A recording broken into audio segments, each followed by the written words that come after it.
Alors, je suis né à Paris, mais j'ai grandi en Martinique, donc à Fort-de-France plus particulièrement. Et ma famille est du François, mais moi j'ai grandi à Fort-de-France. Je suis né dans la musique, mes parents sont musiciens. Mon père était normal à la voix, ma mère est chanteuse de jazz. Donc j'ai pas eu à... Mes parents m'ont pas bridé, on va dire. J'ai commencé très tôt à chanter. Mes tantes avaient des associations, des groupes d'enfants. Donc des spectacles de communes, on a commencé comme ça, tu vois, spectacles de communes, les trucs comme ça. Après, adolescent, ma mère, quand elle avait des gros, c'était type le festival de Fort-de-France, ça nous permettait de faire ses premières parties, tu vois. Okay. Mais moi, j'avais un côté R&B, un côté dancehall et rap, tu vois. Okay. Donc j'avais mon groupe de rap dancehall. Et quand j'accompagnais ma mère, des fois, ce truc, c'était plus R&B, tu vois. Du moment où tu poses des questions, ouais, des fois, tu sais, la musique elle commence à changer. Est-ce que le style qu'on te demande aujourd'hui te plaît ou te plaît pas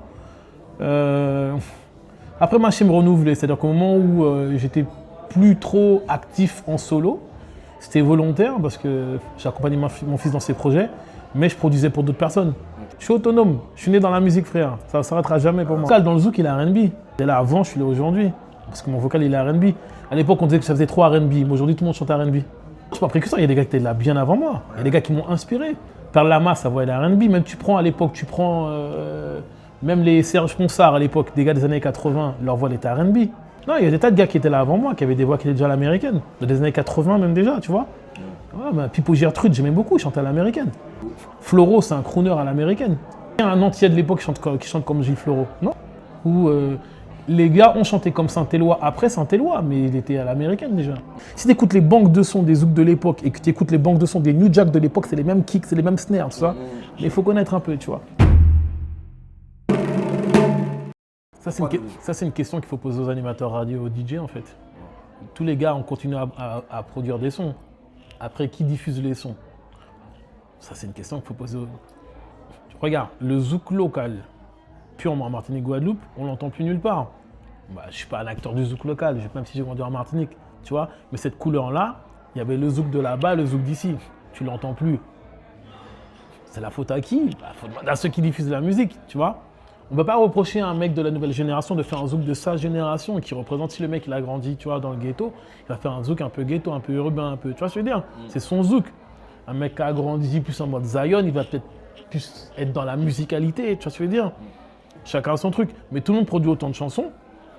Maintenant, il faut laisser au public choisir, après c'est aux radios de diffuser. Donc, cette question-là, il faut la poser aux radios et aux DJ, ceux qui diffusent la musique, tu vois. Est-ce que le game du zouk, c'est un écosystème que tu trouves vraiment big au moins de pouvoir réinjecter de ouf? Tu sais quoi la différence? Le hip-hop, t'as des mecs de la street à l'époque, ils allaient être sur le bloc, ils allaient vendre pour faire du chiffre. Aujourd'hui, le rap, ça rapporte. Donc tu vas investir sur un petit, frère. Pourquoi tu vas rester sur le bloc, Abikra va faire des trucs alors qu'il y a un mec, tu le mets en studio, avec les streams, tu fais de la thune. Mais nous, on n'est pas comme ça, c'est pas notre ADN. Tu captes? C'est ça la différence entre le hip-hop. Le hip-hop, c'est ça, frérot. Pourquoi tu envoies... C'est fini l'époque du blog, frérot. Les gars, ils sont en mode Kaira, ils font des lives sur les réseaux sociaux, ça leur apporte plus de thunes que si, sans prendre de risques. Bah, dans le rap, tu pousses un petit. Mais les petits qui font du rap, beaucoup, ils se font dépouiller aussi, tu vois. Ils se font dépouiller. Mais nous, on n'est pas comme ça. Nous, on est pisse, on chante l'amour. On va pas être dans réinjecter l'argent du blog pour mettre dans le zouk. Ça n'a pas de sens. Donc, tu peux pas comparer. C'est deux écosystèmes différents, tu vois. Si nous, on n'allait pas qu'en France et qu'on était éparpillés partout dans le monde, maybe. Regarde les musiques nigérianes, ils sont partout dans le monde maintenant. Ça s'éparpille. C'est un pays à forte croissance. Leur cinéma, leur musique, ce sont des ambassadeurs. Si on n'était pas qu'en France, qu'on était partout dans le monde, tu vois, je donne un exemple. Tu vois, mon gars Nixon. Je kiffe Nixon, chanteur de compas. Au début, il faisait du zouk. J'ai dit, frérot, gars, t'es haïtien, frère. T'es haïtien. Pourquoi tu fais du zouk? Ta musique, elle va aller partout dans le monde. Il est passé au compas, boum, ça a pété. C'est pas pareil, frère. C'est vecteur de croissance et de démographie. On est centré ici, nous. Tu peux pas comparer le compas et le zouk. La démographie du Congo, le Congo, c'est 4 fois plus grand que la France. Il est partout en Afrique, déjà. Et vu que toute la musique africaine arrive ici, parce qu'il y a des Africains partout. Il y a des Africains partout. La rumba a dominé toute l'Afrique. Tous les Africains du monde entier, même s'ils ne sont pas congolais, ils ont amené leur CD de rumba partout. Tu captes ce que je veux dire? Tu vas aller en Belgique, tu vas trouver des Congolais. Tu vas aller en Angleterre, tu vas trouver des Congolais. Tu vas aller au Canada, tu vas trouver des Congolais. Quand tu voyages, moi quand j'étais à New York, frérot, ça ça parle français. Des Africains qui parlent français.